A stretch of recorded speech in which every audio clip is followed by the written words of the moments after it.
नमस्कार। 14 जून 2022 को defence minister Rajnath Singh media के सामने एक स्कीम लेकर आते हैं, द अग्निपथ स्कीम। इस स्कीम का सीधा साधा प्रोसेस है कि आर्मी में 4 साल के लिए सोल्जर्स को रिक्रूट किया जाएगा। इस स्कीम के आने के 2 दिन बाद देश में प्रोटेस्ट स्टार्ट हो जाते हैं। अब देश के युवाओं ने प्रोटेस्ट कर लिया, सरकार ने उनके प्रोटेस्ट को सुन लिया, प्रोटेस्ट को सुन के कुछ चेंजेस भी कर दिए। अब कुछ लोग हैं जो इस स्कीम को सपोर्ट करते हैं, कुछ लोग हैं जो इस स्कीम को बैड आइडिया बताते हैं। लेकिन इन सब के बीच में क्या कुछ मेन पॉइंट्स है जिनके ऊपर ध्यान देना ज़रूरी है और उनके जो सवालों के जवाब जानना ज़रूरी है। तो आइए समझते हैं वो क्या सवाल है और उनके क्या जवाब हो सकते हैं। क्या इस स्कीम को लाने की वजह सच में बजट प्रॉब्लम थी? जैसा कि हमें पता है, डिफेंस बजट का लगभग 50% से भी ज़्यादा पैसा इन जवानों की सैलरी और पेंशन निकालने में चला जाता है। तो गवर्नमेंट ने अपना ये पैसा बचाने के लिए इस तरह की स्कीम को इंट्रोड्यूस किया, जिसमें इनकी सर्विस लगभग 4 साल की रखी जाए और रिटायरमेंट के बाद में इनको किसी भी तरह की पेंशन भी ना दी जाए, ताकि वो इन बचे हुए पैसे से आर्मी में मॉडर्नाइजेशन ला सके और नए वेपन्स खरीद सके, ताकि एक आर्मी का लेवल अप किया जा सके। लेकिन क्या इनकी पेंशन रोक देने से, इनकी सर्विस ख़त्म कर देने से क्या ये बजट प्रॉब्लम सॉल्व हो जाती है? आंकड़ों की माने तो लगभग 80 से 85 लाख रुपए का खर्चा एक एवरेज सोल्जर को ट्रेन करने में लगता है, जिसमें उसको दी गई ट्रेनिंग, उसको किया गया पेमेंट और अलाउंसेस इंक्लूडेड है। और वहीं एक ऑफिसर को ट्रेन करने में लगभग 6 करोड़ रुपए का खर्चा आता है। और मिलिट्री एक्सपर्ट का मानना है कि एक सोल्जर को ट्रेन करने में लगभग 8 से 10 साल का समय लगता है। तो क्या ये 4 सालों में उस सोल्जर को ये इतना ट्रेन कर पाएंगे? अगर सरकार को टैक्स पेयर का पैसा बचाना है और वही पैसा अपनी आर्मी में मॉडर्नाइजेशन आने के लिए, नए वेपन्स खरीदने के लिए यूज़ करना है, तो जो आपके MP MLA बनते हैं, जिनको आप पूरी लाइफ टाइम तक पेंशन देते हैं, कुछ MPs तो ऐसे होते हैं जो 2-2 बार MP बन जाने के बाद उनको दुगनी पेंशन मिलती है। तो इनकी पेंशन कट की जा सकती है। इनको तो कमाने के लिए और भी सोर्सेज हैं, इनके तो बहुत सारे तरीके हैं, ये वहाँ से अपनी इनकम कर सकते हैं। इनको पेंशन की क्या ज़रूरत?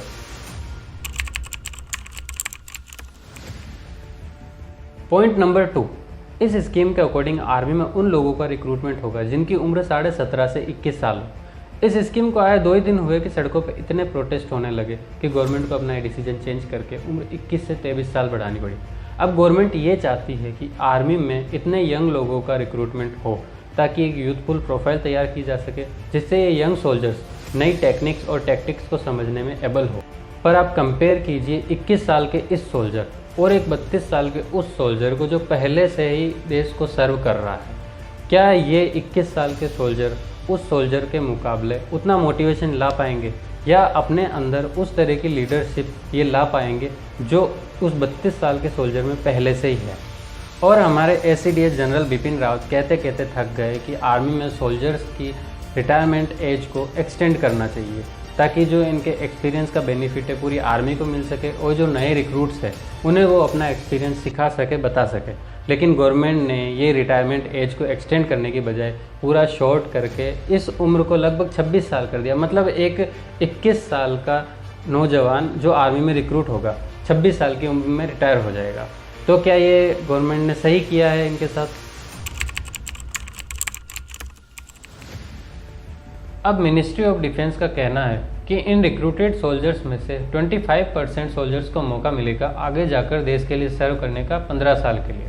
लेकिन जो 75% केसेस है, जो 75% सोल्जर्स है, उनका क्या होगा? एक फाइटर जेट पायलट जो इसी स्कीम के अंडर एयरफोर्स में रिक्रूट किया जाएगा, उसको शायद चांस है कि किसी प्राइवेट एयरलाइन कंपनी में पायलट की जॉब मिल सकती है। लेकिन क्या वही उसी तरह की जॉब ये क्या एक आर्मी सोल्जर को मिल पाएगी जो 4 साल बाद रिटायर हो जाएगा? इतिहास गवाह है कि मैक्सिमम एक्स सर्विसमैन को नौकरियां नहीं मिलती।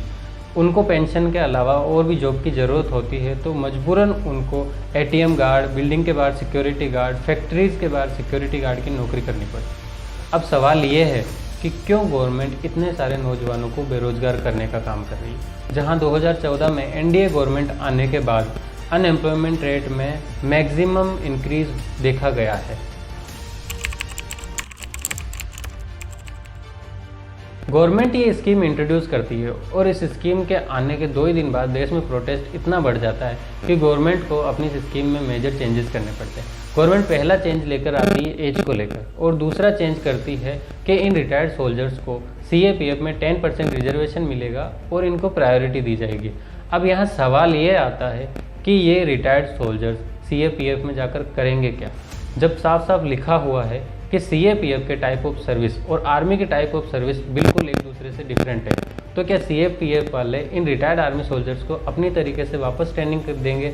और अगर इन रिटायर्ड सोल्जर्स को CAPF या आर्म फोर्सेस में जाना होता तो ये पहले से ही उसी की प्रिपरेशन करते, ना कि ये आर्मी के लिए अपनी फिजिकल, रैली और उन सब के लिए तैयारी करते। इसके अलावा दूसरी बात, जो BJP रूलिंग स्टेट गवर्नमेंट है जैसे MP, UP, हरियाणा की गवर्नमेंट, वो इन सोल्जर्स को ऑफर कर रही है कि इनके रिटायरमेंट के बाद वो अपनी स्टेट पुलिस फोर्स में इनको प्रायोरिटी देगी, इनको रिजर्वेशन देंगी। लेकिन इस बात की क्या गारंटी है कि जब तक ये सोल्जर रिटायर होगा आपकी पार्टी उस स्टेट को रूल कर रही होगी? क्योंकि ऐसा सिर्फ ये बोल रहे हैं, ना कि ऐसा कोई रिटर्न डॉक्यूमेंट में किसी में लिखा हुआ नहीं है कि ये इनको गारंटी ही है कि इनको ये जॉब मिल ही जाएगी पुलिस फोर्स में। क्या अग्निपथ स्कीम रोल बैक होगी? तो इसका जवाब है नहीं, क्योंकि national security chief Ajit Doval साहब ने अपने इंटरव्यू में साफ साफ कहा है कि ये स्कीम रोल बैक नहीं होगी। यहाँ तक कि मिनिस्ट्री ऑफ डिफेंस ने अपने एयरफोर्स और आर्मी के रिक्रूटमेंट के लिए नोटिफिकेशन भी जारी कर दिए और उनका रजिस्ट्रेशन 1 जुलाई से स्टार्ट भी हो जाएगा।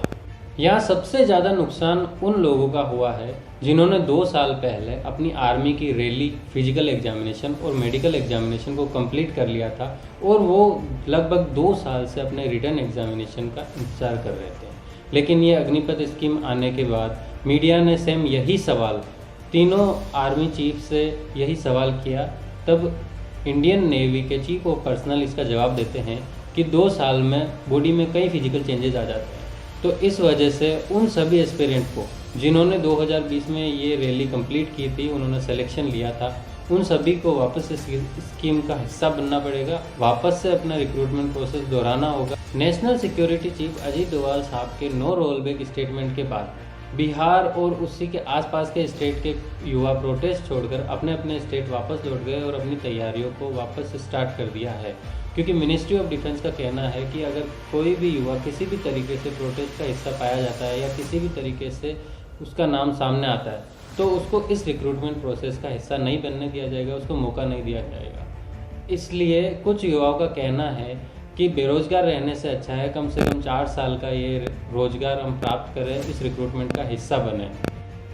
क्योंकि रूरल एरियाज़ में हमें अक्सर ये देखने को मिलता है, हाईवे पर ये देखने को मिलता है कि सुबह शाम अंधेरे में ये युवा दौड़ करते नज़र आएंगे, आर्मी के लिए प्रिपरेशन करते नज़र आएंगे, क्योंकि इनका मकसद सिर्फ आर्मी में जाके देश को सर्व करना नहीं होता, इनका मकसद पूरे परिवार को रोज़गार दिलवाना होता है। जो आर्मी से बेनिफिट्स मिलते हैं वो सारे बेनिफिट्स अपने परिवार को दिलवाना होता है।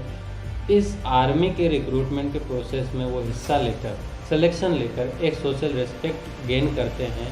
लेकिन अब सवाल ये बनता है कि बिना किसी पार्लियामेंट डिस्कशन के, बिना किसी पायलट प्रोजेक्ट के ये स्कीम ऐसे ही इम्प्लीमेंट कर दी जाती है और इतने जल्दी भर्ती के नोटिफिकेशन जारी कर दिए जाते हैं। तो इससे एक बात साफ साफ है कि यहाँ पर किसी ना किसी की मर्जी चल रही है, जो बस अपनी मर्जी चलाना चाहता है, तानाशाही करना चाहता है, इन बेरोज़गार युवाओं की मजबूरी का फ़ायदा उठाना चाहता है। आपकी इस पर क्या राय है कमेंट करके ज़रूर बताइएगा, और वीडियो अच्छी लगे तो लाइक करिएगा, शेयर करिएगा।